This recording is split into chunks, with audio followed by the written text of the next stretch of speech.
So, what's your name? Pam Hemphill. What are you doing out here, Pam?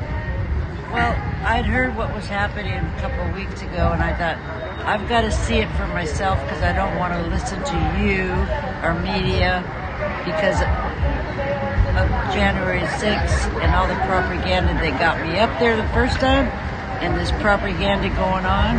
I just want facts. I don't care what side. So, Pam, people watching may not know your story. You actually used to be MAGA.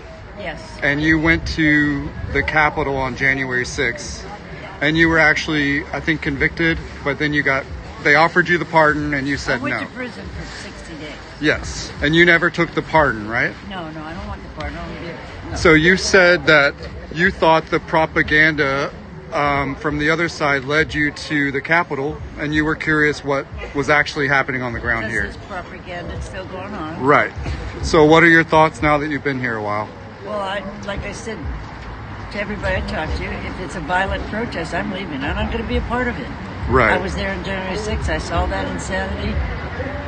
You protest legally and peacefully, and that's all I've seen. Legal and peaceful. MAGA comes in, they start the problems, and ICE comes out and arrests you for nothing. So it's a peaceful protest. So I've talked to a few of the residents in the building, and they've been, concerned about the noise and the general chaos. Do you empathize with the residents in the building at all? Yeah, I do, but, There's a balance, right? Well, John Lewis had to go inside of a cafe, right? Right. And he got coffee poured on his head for standing up for a law that shouldn't have been a law. Right. Well, the people in that cafe had to deal with that, right? Right. But sometimes you do when there's protests. I'm not. So the bigger picture is, yeah. They didn't pick this building. They did. ICE picked that building across from residential. So why do you think you mentioned propaganda on both sides. Why do you think people want to obscure the truth of what's going on here?